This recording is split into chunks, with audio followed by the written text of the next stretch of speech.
giving them some offensive punch. Yeah, he's a very talented player.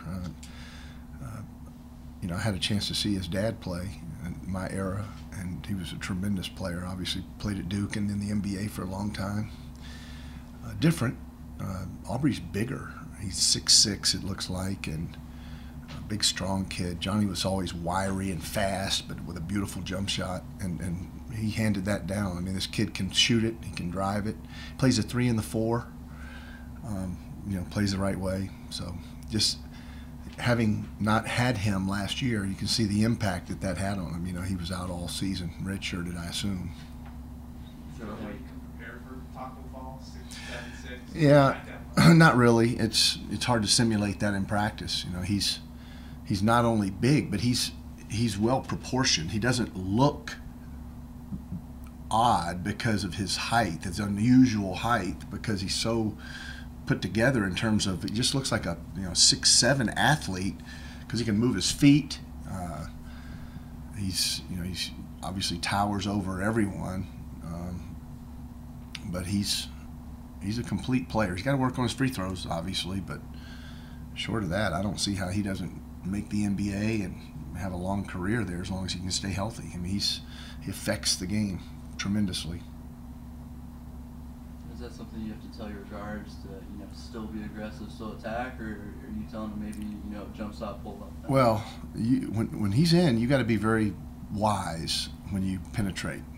Sometimes you have to penetrate maybe to kick, because he can be away from the basket to a degree and still reach around and block just about any little guard's attempts. In the UConn game, I saw the kid Gilbert make an unbelievably crafty and shifty and quick, fast, athletic move, and kind of got by him and finished on the other side with his offhand. But that was a dynamic move. I mean, that was a big-time move. Their shooting percentages are so good defensively, but because of the rim protection that he provides, and the others too. I mean, Smith and Brown, those guys are good players. And the guards, the guards can be a little more aggressive. They kind of funnel things to the big fella. He erases a lot of mistakes. We've talked about how Jaime Ichenike erases mistakes. This kid is the ultimate eraser that you're going to find. After playing, steal happy defenses, Memphis and Temple, you play Houston, you're about to play two of the next best defenses. It just feel like, a grinder right now. Yeah, watching on film. Oh, there's no doubt about it. We talked about that yesterday, I think, but we knew going in. I mean, I kind of voiced my displeasure with Darren Boatwright when I saw the initial, here's your schedule, do you have any thoughts? And my thought was, what are you doing to us? But they didn't change it, so it is the schedule that we're playing, and we'll be done with Houston and Central Florida. The good news is we'll be done with Houston and Central Florida as of tomorrow night, about 11 o'clock. And with that late tip, maybe not the most ideal time for fans, but the flip side is all your games are on TV now. You're playing them bigger. I mean, you feel like the trade-off, has it been worth it? A year and a half into the American. Oh, sure. I mean, we obviously doesn't matter what league we're in right now. We're going to be in have some struggles with their youth and inexperience. So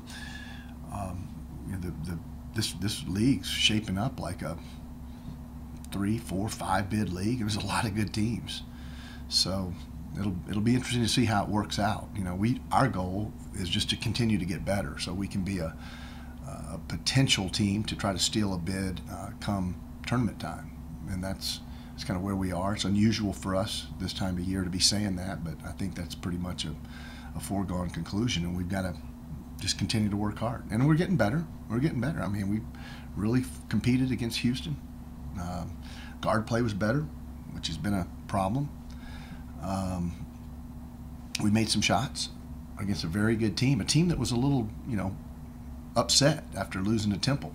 They had a tough video session, and reading Coach Sampson's comments in the Houston Chronicle, they addressed some things. Obviously, their first loss, so we caught them at a bad time, and finally those shooters got loose in the second half. I mean, guys like Brooks and Davis, and we did a great job on them in the first half. And second half, we didn't do as good a job. And once you get them going, as good as shooters as they are, it's, you know, it doesn't matter how you guard them at that point. They've got the confidence and the rhythm and the flow and the home crowd behind them, and you start knocking them down. Our team hasn't seen that.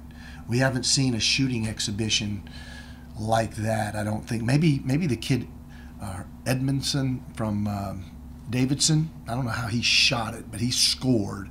These guys were just stroking it, I think. Maybe the Reeves kid from Providence, maybe the way the Alabama shot the ball. I can't remember who individually, you know, just came and gave you 3, 4 threes and a half and looked as confident as Armani Brooks or Davis.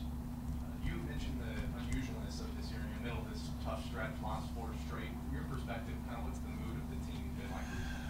Well, I don't think anyone is real happy about it. I think obviously we would like a different result. We've gotten close. Maybe the Temple game we gave away. You know, Temple's a good team. They made some good plays, but we got some guys that are trying to get better, and that's all we can do. I mean, we don't control the schedule. All we can do is control our effort, and we can control our passion for the game and our passion for improvement.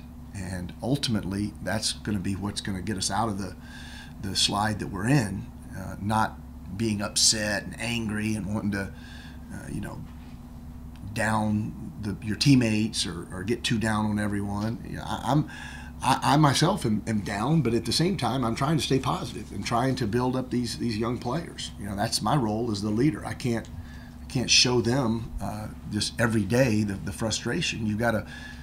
Every day's got to be an opportunity to get better. And with Marcus, when you look at his usage rate and, you know, supporting cast, is this one of the biggest, you know, loads that any one player has had to shoulder, I guess, in your time in Wichita State? You know, I saw P.J. Cousinard in Houston, and it was great to catch up with him. He came by shoot around. He's just wonderful guy and a great player.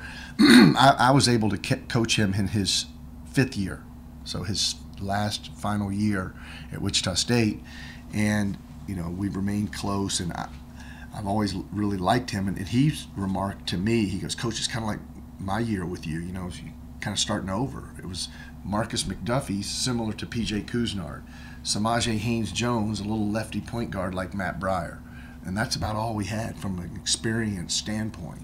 And it was all new players, and it was a bunch of guys that we kind of threw together in the last minute. And we had a little bit of that in the spring with all the turnover. So the 6 seniors, the transfer, the guy that flunked out, and the guy that went to the NBA early. So you got 9 guys. We've recruited 7 that first year. I think we kept a couple open, and we've got a scholarship open now.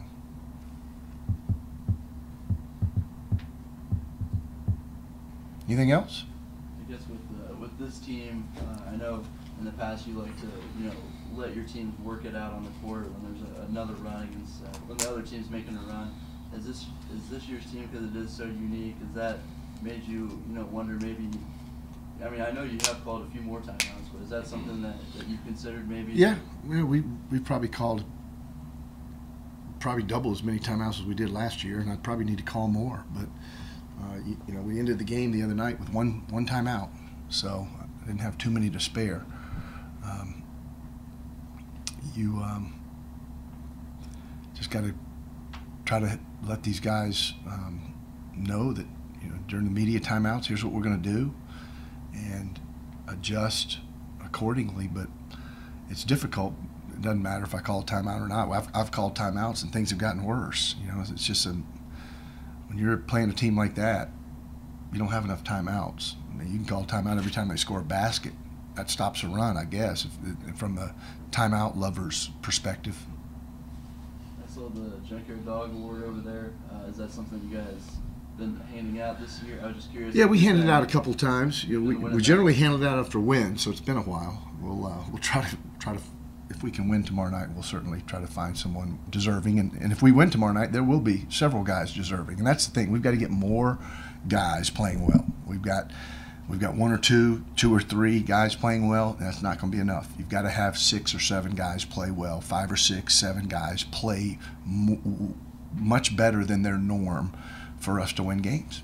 So consistent winner with that, or is it anybody Well, a couple times? no, we've had a couple of different players get it, and you give it as an incentive and for guys that have done the things that help you win, that aren't necessarily box scores, taking charges, getting on the floor for loose balls, setting great screens, being a wonderful passer, maybe being the defensive stopper that game, some block shots and deflections.